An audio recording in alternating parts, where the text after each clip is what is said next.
사랑하는 성도 여러분, 그리고 진리의 말씀을 사모하는 모든 분들께 주님의 이름으로 문안드립니다. 오늘 우리가 함께 떠날 여정은 단순한 지식의 탐구가 아니라 우리 영혼 가장 깊은 곳을 향한 순례의 길입니다. 본격적인 순례를 시작하기에 앞서 잠시 여러분의 마음을 모아주시기 바랍니다. 만일 오늘 나누는 이 말씀이 여러분의 마음에 작은 울림이라도 준다면 그 울림을 주변에 나누어 주십시오. 여러분의 좋아요와 구독은 이 진리의 빛을 더 많은 이들에게 전하는 귀한 도구가 됩니다. 마치 하나의 촛불이 다른 촛불에 불을 붙여 어둠을 밝히듯 여러분의 작은 행동이 하나님의 은혜를 널리 퍼뜨리는 통로가 될 것입니다. 이 채널을 통해 말씀의 빛이 더욱 널리 퍼져나가도록, 그리고 이 영상을 시청하시는 모든 분들의 삶에 하나님의 평강과 축복이 가득하기를 간절히 기도합니다. 자, 이제 우리의 순례를 시작하겠습니다. 지난 시간에 우리는 성막의 등잔대가 교회의 가장 중요한 예표임을 나누었습니다. 그리고 인간의 인격 영역에서 등잔대는 바로 마음, 즉 우리의 정신을 상징한다고 말씀드렸습니다. 하지만 빛으로 가득 찬 정신에 이르기 전에 반드시 먼저 거쳐야 할 곳이 있습니다. 바로 진설병상입니다. 이는 하나님께 온전히 굴복한 우리의 의지를 상징합니다. 자신의 의지를 내려놓기 전에 섣불리 똑똑해지려 하지 마십시오. 그것은 스스로를 파멸로 이끄는 지혜일 뿐입니다. 가장 먼저는 진설병상, 즉 순종하는 의지입니다. 그리고 그 후에야 비로소 등잔대의 빛, 즉 조명받는 정신이 따라옵니다. 7가지로 뻗어나간 등잔대가 거룩한 기름으로 채워져 불을 밝히는 모습. 이는 성령으로 말미암아 우리의 정신이 밝아지는 것을 생생하게 보여줍니다. 성경에서 숫자 7부는 특별히 성령님을 상징하는 수입니다. 잠시 요한계시록으로 가서 이 놀라운 신비를 함께 확인해 보겠습니다. 요한계시록 4장은 하나님의 위대한 보좌가 나타나는 장면입니다. 여러분께서 시간이 되실 때 4장 전체를 읽으며 보좌라는 단어가 몇 번이나 나오는지 세어 보십시오.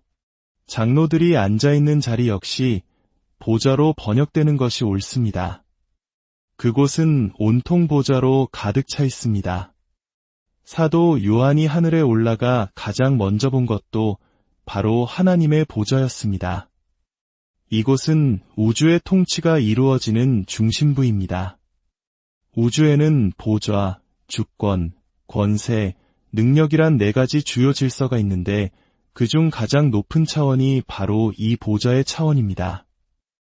요한은 성령에 이끌려 바로 우주적 통치의 중심부로 올라간 것입니다.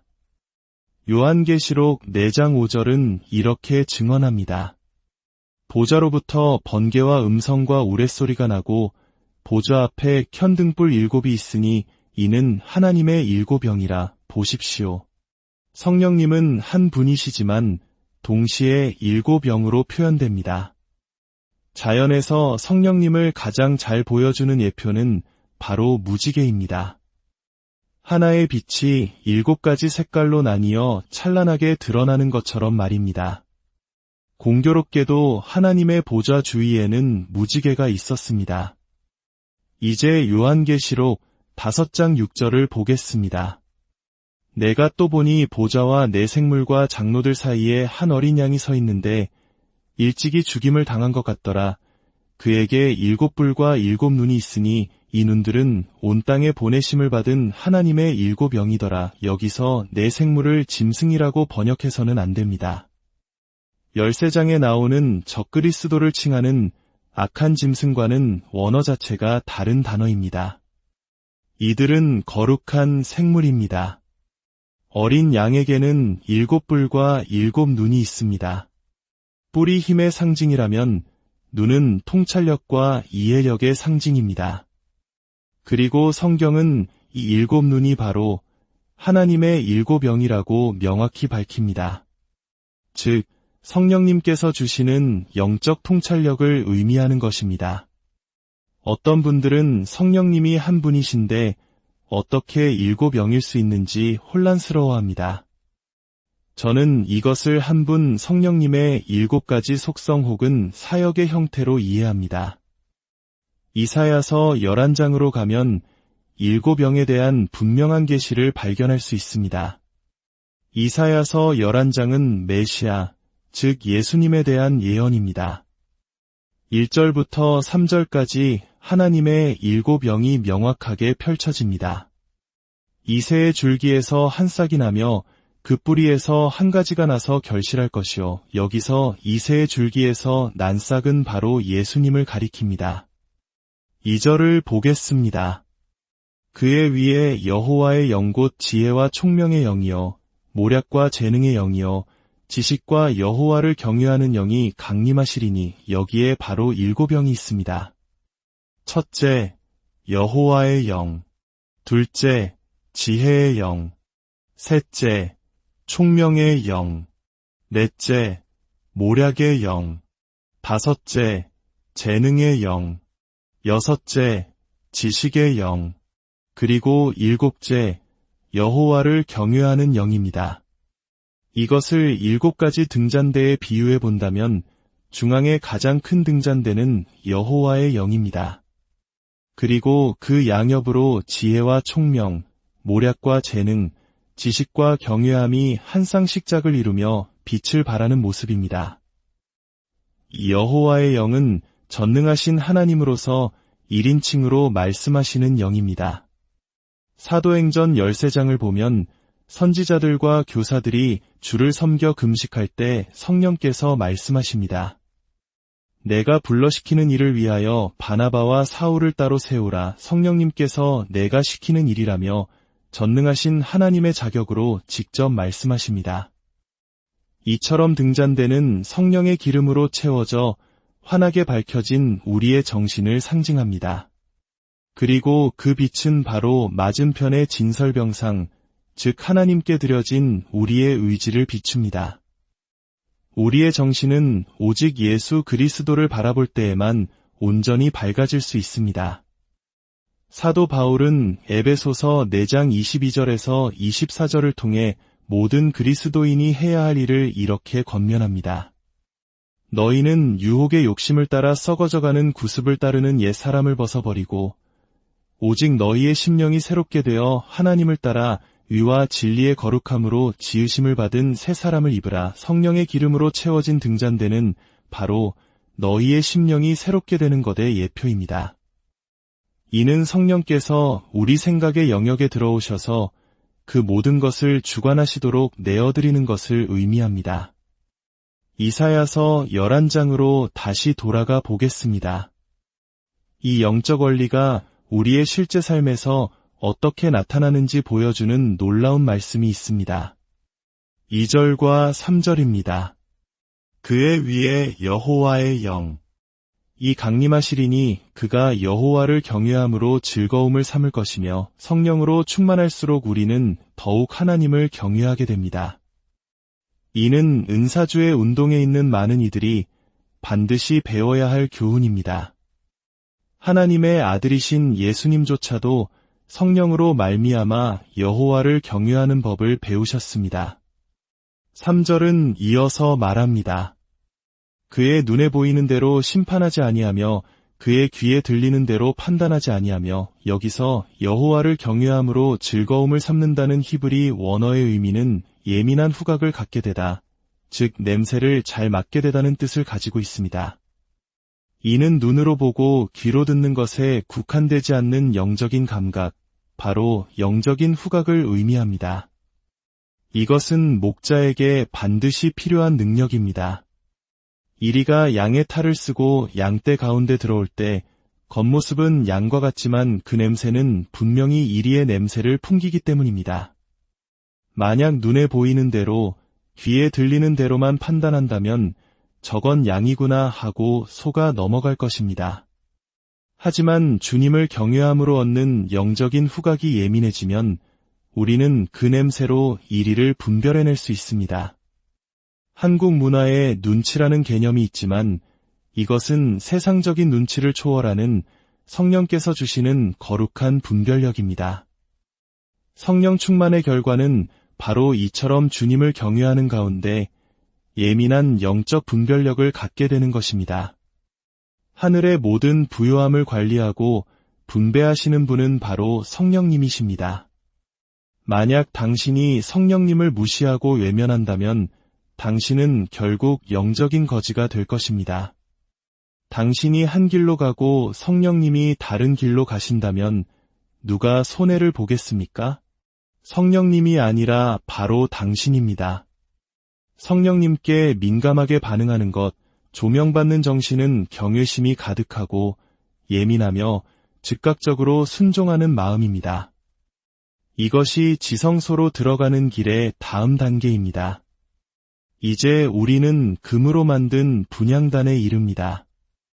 이 제단에서 태우는 향은 다른 어떤 목적으로도 사용될 수 없는 특별한 향이었습니다. 하나님께 예배드리기 위해 태우는 이 거룩한 향은 결코 세속적인 용도로 사용될 수 없었습니다. 반대로 다른 어떤 종류의 향도 하나님 앞에서 드려서는 안 되었습니다. 아론의 두 아들 나답과 아비후는 하나님께서 명하시지 않은 다른 불, 즉 이상한 향을 드렸다가 그 자리에서 즉사했습니다. 이것은 우리에게 엄청난 경고를 줍니다. 우리는 하나님께 순결한 영적 예배를 드려야 합니다. 우리가 하나님께 드리는 예배는 결코 다른 대상을 향해서는 안 됩니다. 또한 거룩한 곳에서 다른 종류의 향을 드려서도 안 됩니다. 분향단은 성소와 지성소를 연결하는 핵심적인 고리입니다. 비록 성소에 놓여 있었지만 그 기능은 지성소와 깊이 연결되어 있었습니다. 대제사장이 1년에 한 번 대속죄일에 지성소로 들어갈 때 바로 이 분향단의 향을 사용했기 때문입니다. 그는 두 가지를 가지고 들어갔습니다. 하나는 하나님 앞에 뿌릴 속죄 제물에 피었고 다른 하나는 금 분향단에서 가져온 향으로 가득 찬 향로였습니다. 그가 피를 뿌릴 때 향로를 흔들어 향기로운 연기가 구름처럼 피어올라 속죄소 위에 계신 전능하신 하나님의 임재를 가득 채웠습니다. 이는 우리에게 지성소로 들어가는 길은 피로써 가능하지만 피만으로는 부족하며 반드시 향이 함께 있어야 함을 가르쳐줍니다. 전능하신 하나님의 임재 앞으로 나아갈 수 있는 유일한 길은 바로 예배입니다. 예배 없이는 아무도 지성소에 들어갈 수 없습니다. 저는 이 분향단에서 인간의 감정을 발견합니다. 우리는 의지와 정신을 거쳐 이제 감정에 이르렀습니다.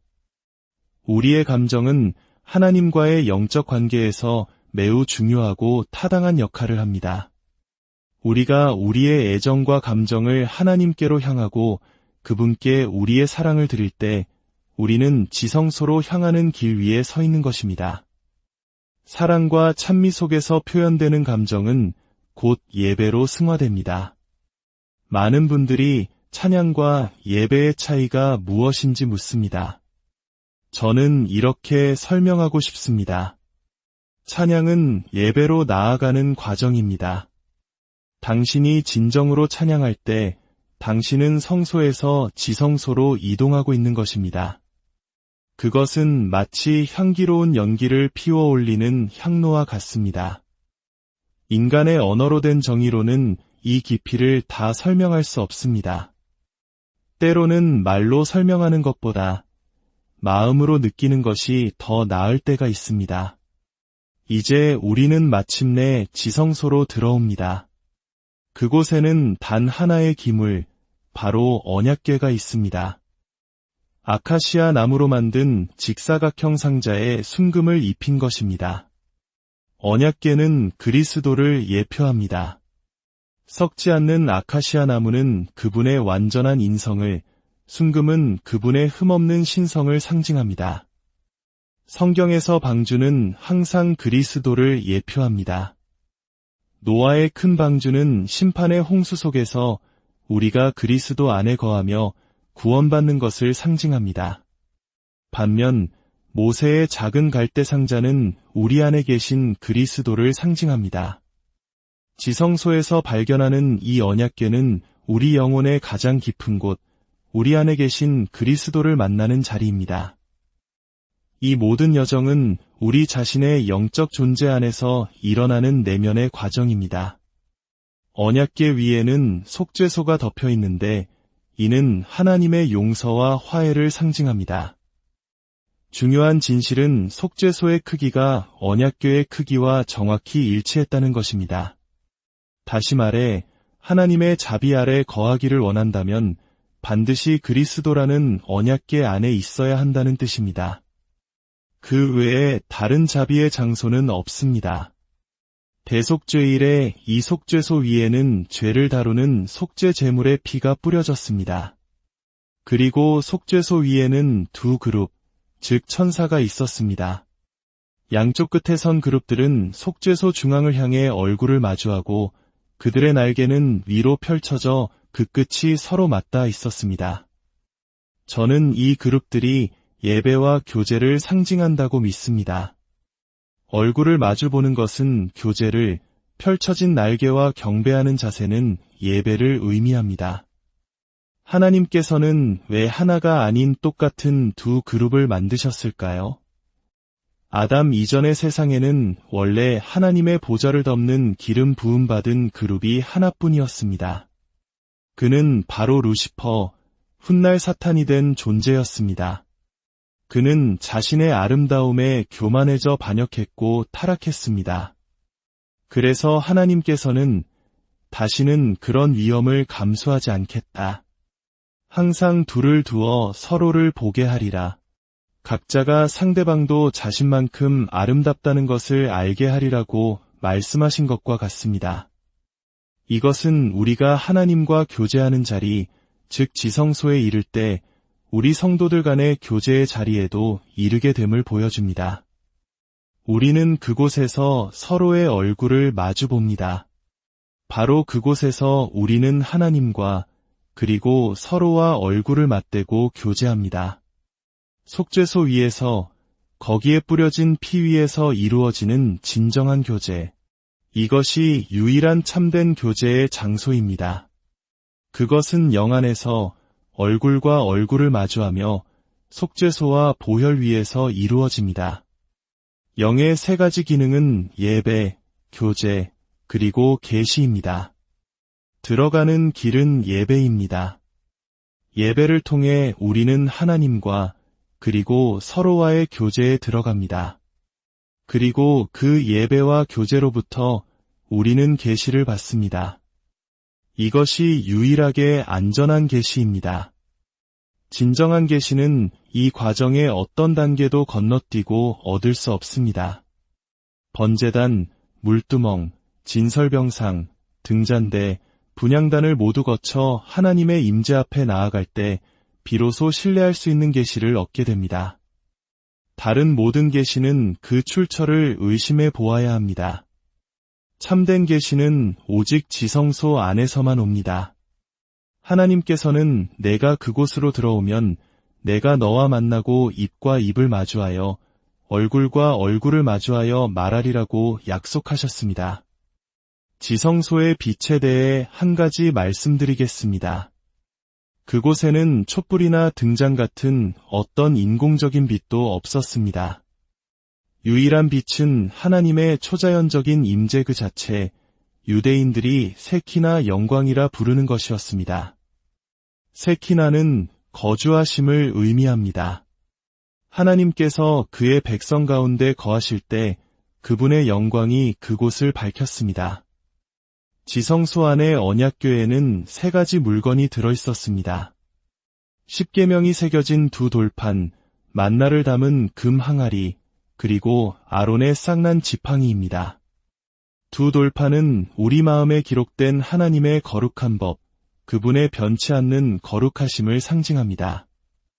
이것이 예배를 불러일으키는 근원입니다. 우리는 영원불변하며 침범할 수 없는 전능하신 하나님의 거룩하심 앞에 엎드려 경배합니다. 만나를 담은 금 항아리는 하나님과 함께 먹고 마시는 교제를 상징합니다. 예수님께서는 내가 감추었던 만나를 내게 주리라고 약속하셨습니다. 하나님과의 교제의 자리에는 감추어진 만나가 있으며 그곳에서 우리는 하나님 자신을 양식으로 삼습니다. 아론의 싹난 지팡이는 계시를 상징합니다. 아론 외에 다른 사람이 제사장직에 접근할 권리가 있는지 논쟁이 벌어졌을 때 12지파의 지팡이를 모아 하나님 앞에 두었습니다. 다음 날 보니 아론의 지팡이에서만 하룻밤 사이에 기적적으로 싹이 돋아났습니다. 이는 아론의 제사장직에 대한 하나님의 확증이었습니다. 이 싹난 지팡이는 언약궤 안에 보관되었습니다. 다시 한번 순서를 보십시오. 예배, 교제, 그리고 계시입니다. 또한 지팡이는 성경 전체에서 권위의 상징이기도 합니다. 참된 계시를 받을 때 우리는 영적인 권위를 갖게 됩니다. 이제 우리의 여정을 다시 한번 되짚으며 마무리하겠습니다. 우리는 동쪽 문을 통해 성막 바깥들로 들어옵니다. 죄를 다루고 육적인 반역의 본성을 처리하여 우리가 온전한 헌신의 번제를 드릴 수 있게 하는 너 제단을 마주합니다. 다음으로 우리는 물두멍으로 나아갑니다. 이는 첫째로 거울처럼 우리 자신을 비추고 둘째로 우리를 정결케 하고 거룩하게 하는 하나님의 말씀을 상징합니다. 그곳에서 손과 발을 씻지 않고는 지나칠 수 없습니다. 첫 번째 휘장을 지나 성소로 들어갑니다. 오른쪽에는 하나님께 온전히 굴복한 의지를 상징하는 진설병상이 있습니다. 내 원대로 마옵시고 아버지의 원대로 되기를 원하나이다. 하나님께서는 24시간 내내 우리의 의지를 지켜보고 계십니다. 우리의 의지가 그분의 뜻에서 조금이라도 벗어나는 순간을 아십니다. 의지가 바로 서지 않으면 이해도, 계시도, 예배도, 하나님께 나아감도 없습니다. 의지 다음에는 정신입니다. 성령으로 새롭게 되어 조명받는 정신에서 빛이 나옵니다. 그리고 우리의 감정은 찬양과 경배로 하나님을 향합니다. 영혼에서 영으로 넘어가는 통로는 바로 찬양에서 예배로 승화되는 감정입니다. 금 분향단에서 피어오르는 예배의 향은 우리를 하나님의 임재 앞으로 직접 인도합니다. 그곳에는 하나님의 임재의 빛 외에는 다른 어떤 빛도 없습니다. 그곳에서 우리는 그리스도의 예표인 언약궤 앞에서 하나님을 만납니다. 속죄의 피가 뿌려지고 예배의 향이 피어오르며 그룹들의 날개가 서로 맞닿는 그곳에서 하나님께서는 내가 너와 얼굴을 마주하여 말하리라 약속하십니다. 그곳이 바로 교통의 장소여 지성소로 들어가는 길입니다. 언약궤 안에는 우리 영의 기능을 예표하는 세 가지가 있습니다. 우리 마음에 영원히 기록된 하나님의 법을 상징하는 돌판, 하나님과 함께 먹는 비밀스러운 교제의 장소인 만나 항아리, 그리고 계시와 권위의 지팡이, 예배, 교제, 그리고 계시, 이것이 지성소로 들어가는 길입니다. 오늘 나눈 이 말씀이 여러분 각자의 삶 속에서 깊이 묵상되기를 소망합니다. 저는 단지 이 광대한 진리의 영역의 가장자리를 살짝 건드렸을 뿐입니다. 저의 바람은 여러분에게 모든 것을 알려드리는 것이 아니라 여러분 스스로가 이 보물을 탐구하도록 시작점을 마련해 드리는 것입니다. 하나님께서 여러분 모두를 축복하시고 지성소로 들어가는 이 거룩한 여정 가운데 늘 함께 하시기를 주님의 이름으로